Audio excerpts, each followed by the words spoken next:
नमस्कार. मी डॉक्टर संतराम मुंडे, लोकप्रशासन विभाग प्रमुख, संजीवनी महाविद्यालय चापोली. आज आपण या व्हिडिओमध्ये BA प्रथम वर्षातील जो अभ्यासक्रम आहे तो अभ्यासक्रम आज आपण पाहणार आहोत. लोकप्रशासन विषयामध्ये BA प्रथम वर्षाचे 2 पेपर हे सेकंड सेमेस्टरला विद्यापीठाने ठरवून दिलेले आहेत. या 2 पेपरचा आपण अभ्यासक्रम पाहणार आहोत. या सत्रामध्ये एकंदरीत सेकंड सेमेस्टरमध्ये लोकप्रशासन विषयाचे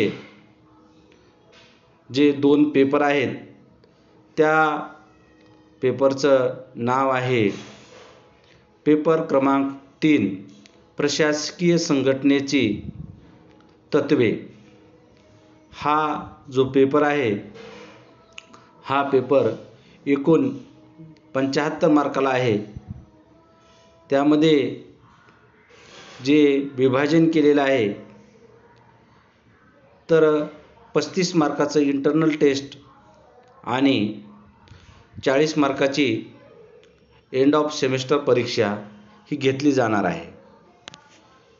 तशाच पद्धतीनं जो पेपर 4था आहे तर त्या पेपरचं नाव आहे administrative system of Maharashtra state, म्हणजेच महाराष्ट्र राज्याची प्रशासकीय यंत्रणा ही ह्या पेपरचं नाव आहे. त्याचंसुद्धा परीक्षेच्या दृष्टिकोनातून तशाच स्वरूपाचं मार्काचं विभाजन केलेलं आहे. हा पेपरसुद्धा 75 मार्काला आहे. त्यामध्ये 35 मार्क इंटरनल आणि 40 मार्क एंड ऑफ सेमेस्टर. तर या अशा स्वरूपाचं लोकप्रशासन विषयातील BA प्रथम वर्षासाठी हे 2 पेपर आहेत आणि या 2 पेपरचा अभ्यासक्रम आपण या व्हिडिओमध्ये पाहणार आहोत. आणि हाच अभ्यासक्रम आपल्याला शिकवला जाणार आहे. त्यातील 3रा जो पेपर आहे, 3ऱ्या पेपरच्या अभ्यासक्रमाचं 5 प्रकरणामध्ये विभाजन केलेलं आहे. त्यातील पहिलं प्रकरण जे आहे त्या प्रकरणाचं नाव आहे संघटना. त्याच्यामध्ये जे कन्सेप्ट आहेत किंवा ज्या संकल्पना आहेत त्यामध्ये संघटनेचा अर्थ आणि महत्त्व व स्वरूप या मुद्द्याचा समावेश या प्रकरणामध्ये करण्यात आलेला आहे. त्यानंतर संघटनेचे प्रकार, औपचारिक संघटना आणि अनौपचारिक संघटना ह्या सुद्धा मुद्द्याचा अंतर्भाव या संघटना प्रकरणामध्ये केलेला आहे. एकंदरीत संघटना या प्रकरणामध्ये संघटनेचा अर्थ, स्वरूप, महत्त्व आणि संघटनेचे प्रकार, औपचारिक संघटना, अनौपचारिक संघटना अशा स्वरूपाचा अभ्यासक्रम पहिल्या प्रकरणामध्ये या संकल्पनाचा समावेश करण्यात आलेला आहे. त्यानंतर 2ऱ्या प्रकरणाचं नाव आहे प्रिन्सिपल्स ऑफ ॲडमिनिस्ट्रेटिव्ह ऑर्गनायझेशन, म्हणजेच संघटनेची तत्त्वे. हे 2रं प्रकरण आहे. या 2ऱ्या प्रकरणामध्ये जे काही मुद्दे अंतर्भूत आहेत त्या मुद्द्याचं नाव आहे अधिकार पदपरंपरेचा अर्थ आणि गुणदोष. त्यानंतर 2री कन्सेप्ट आहे span of control. Span of control म्हणजे नियंत्रणाचे क्षेत्र.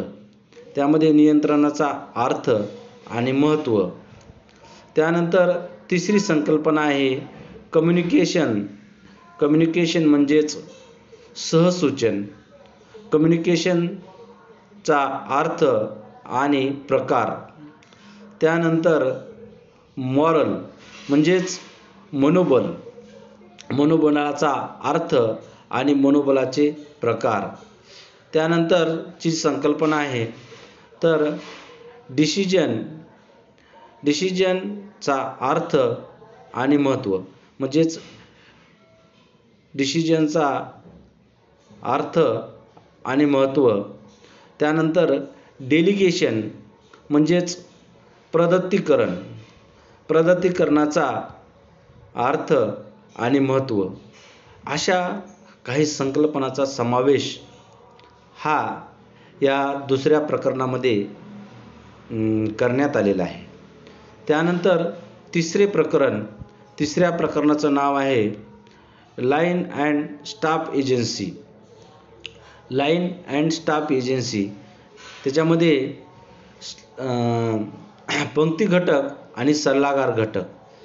पंक्ती घटकाचा आणि सल्लागार घटकाचा अर्थ, प्रकार आणि कार्य या मुद्द्याचा समावेश या प्रकरणामध्ये करण्यात आलेला आहे. त्यानंतर डिपार्टमेंटचा अर्थ हे एक त्यामध्ये हा भाग आहे. त्यानंतर चौथं प्रकरण आहे चीफ एक्झिक्युटिव्ह म्हणजेच मुख्य कार्यपालिकेचे गुण याचा समावेश या चौथ्या प्रकरणामध्ये करण्यात आलेला आहे. त्यानंतर पाचवं प्रकरण आहे पब्लिक रिलेशन म्हणजेच जनसंपर्क. त्याच्यामध्ये जनसंपर्काचा अर्थ, जनसंपर्काचे महत्त्व आणि जनसंपर्काचे साधने हा अभ्यासक्रम तिसऱ्या पेपरमध्ये आहे. त्यानंतर BA फर्स्ट इयरमध्येच जो चौथा पेपर आहे, या चौथ्या पेपरचा अभ्यासक्रम आपण पाहणार आहोत. चौथ्या पेपरमध्ये सुद्धा एकूण 5 प्रकरणं आहेत. त्यातील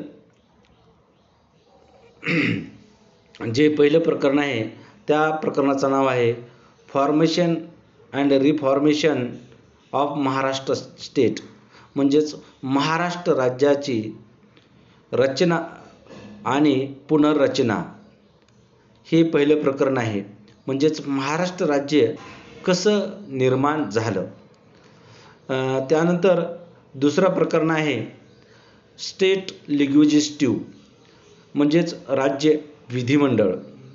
राज्य विधिमंडळामध्ये जे मुद्दे आहेत त्या मुद्द्याचं नाव आहे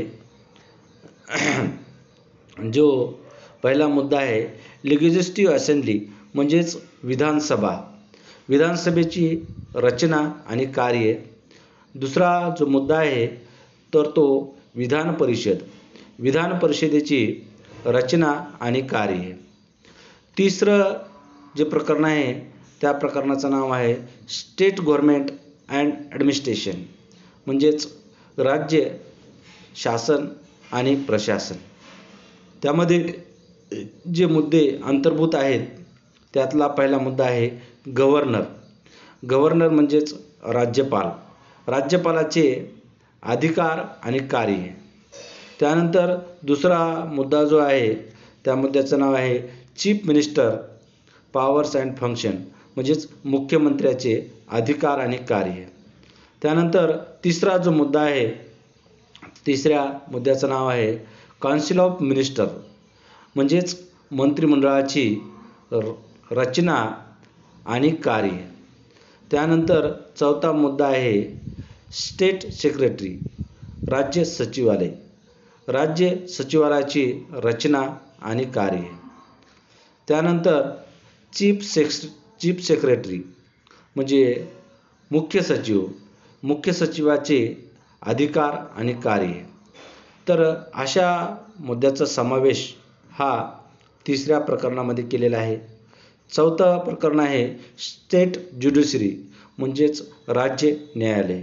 त्यामध्ये हायकोर्ट त्याच्यामध्ये उच्च न्यायालयाची रचना आणि अधिकार याचा समावेश या 4थ्या प्रकरणामध्ये आहे.